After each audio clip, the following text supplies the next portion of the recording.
चाचा चौधरी, छोटू और खोटू। छोटू और खोटू दो दोस्त थे। वे जो भी काम करते थे उल्टा होता था, इसलिए वे बड़े निराश थे। भाई खोटू। हाँ भाई छोटू।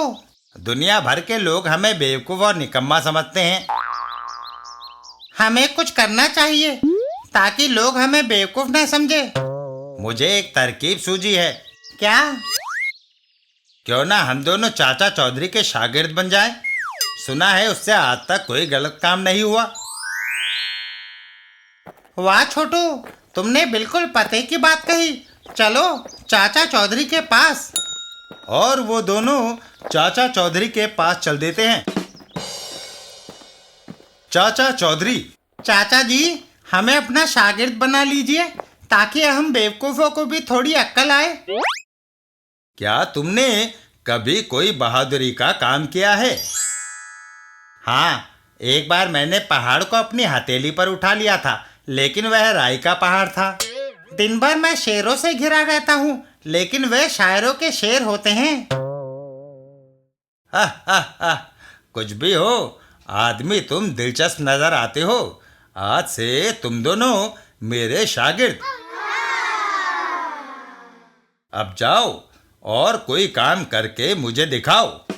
छोटू और खोटू वहां से चल देते हैं। चल भाई छोटू, आज हम चाचा चौधरी को दिखा दें कि हम क्या कुछ कर सकते हैं। थोड़ी देर बाद ही वह देखो, वह उस बेचारे को मारने के लिए दौड़ रहा है। अपने से निर्बल को मारना कहाँ की इंसानियत है।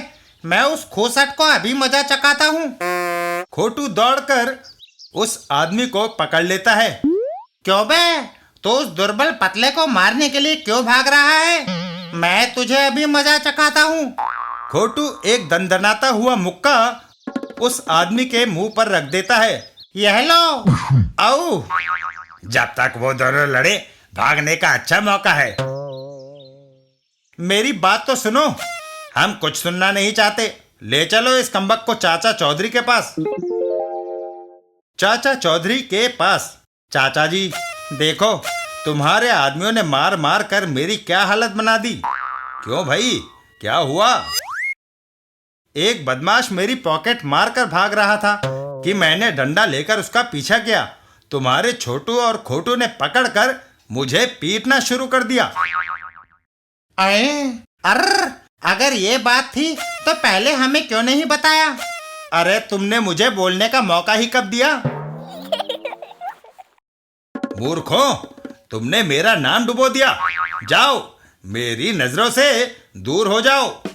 खोटू और छोटू मुंह लटकाकर वहां से चल देते हैं। छोटू भाई। हाँ भाई खोटू। ये तो फिर से हमारी किरकिरी हो गई। कोई बात नहीं, अभी और कई मौके आएंगे हमें अपने कर्तव्य दिखाने के। तभी अचानक उनके कानों में कुत्ते के भौंकने की आवाज पड़ती है। क्यों भाई छोटू, तुमने कुछ कहा मुझे? तू खोटे का खोटा ही रहा। यह क्या तुझे किसी इंसान की आवाज लगती है? अरे यह कोई कुत्ता भौंक रहा है। उन लोगों की नजर सामने की ओर जाती है। वह देखो, यह आवाज उस कार में से आ रही है। कुत्ता भौंकता है तो भौंकने दो, हमें क्या? कहीं फिर हमसे कोई उल्टा काम ना हो जाए। नहीं, इस बार हम हर कदम खूब सोच समझकर उठाएंगे। आखिर हमने अपने खलीफा चाचा चौधरी को भी कुछ करके दिखाना है। ऐसा सोचकर दोनों कार की ओर बढ़ चले। अच्छी बात है, चलो चलकर देखें। कार के पास पहुंचकर, अरे इसमें तो कोई नहीं है, सिर्फ कुत्ता है। उसे प्यास लगी है, वह पानी के लिए जीभ निकाल रहा है। इसके मालिक कहाँ गए? कमबख्त कोई नजर नहीं आ रहा। अगर कुत्ता प्यासा ही अंदर मर गया तो क्या होगा? ओहो, इस कार का दरवाजा नहीं खुल रहा, लगता है ताला लगा गए हैं। मुझे एक तरकीब सूझी है। क्यों ना हम ईंट मारकर कार की खिड़की तोड़ दें और कुत्ते को बाहर निकाल लें। मानता हूँ उस्ताद, तेरा भी जवाब नहीं। उस कार के मालिक दो डाकू बैंक के अंदर कोई अपनी जगह से हिलेगा नहीं। सब लोग खजांची समेत अपने सारे नोट और जेवर सामने फर्श पर डाल दो। और देखते ही देखते नोटों और जेवरों का ढेर लग गया। उधर छोटू और खोटू कार का शीशा तोड़ने की तैयारी करते हैं। हम दोनों एक साथ ईंट मारते हैं। हो सकता है एक का निशाना चूक जाए तो दूसरे की ईंट तो निशाने पर बैठेगी। ठीक है, दोनों ईंटें उठाकर कार की तरफ मारते हैं। ओफ, मारे गए, दोनों का निशाना चूक गया। ईंटें सीधा बैंक के अंदर जाकर दोनों बदमाशों के सिर से टकराती है। हाय, मैं मरा। अरे, फिर घोटाला हो गया छोटू। चलो उस बैंक के मैनेजर से माफी मांग ले। बैंक के अंदर, अरे यहाँ तो कुछ और ही माजरा है।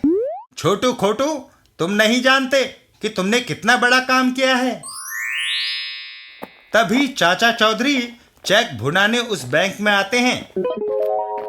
और फिर, छोटू खोटू, मुझे मैनेजर साहब ने सब कुछ बता दिया है। मुझे तुम पर गर्व है।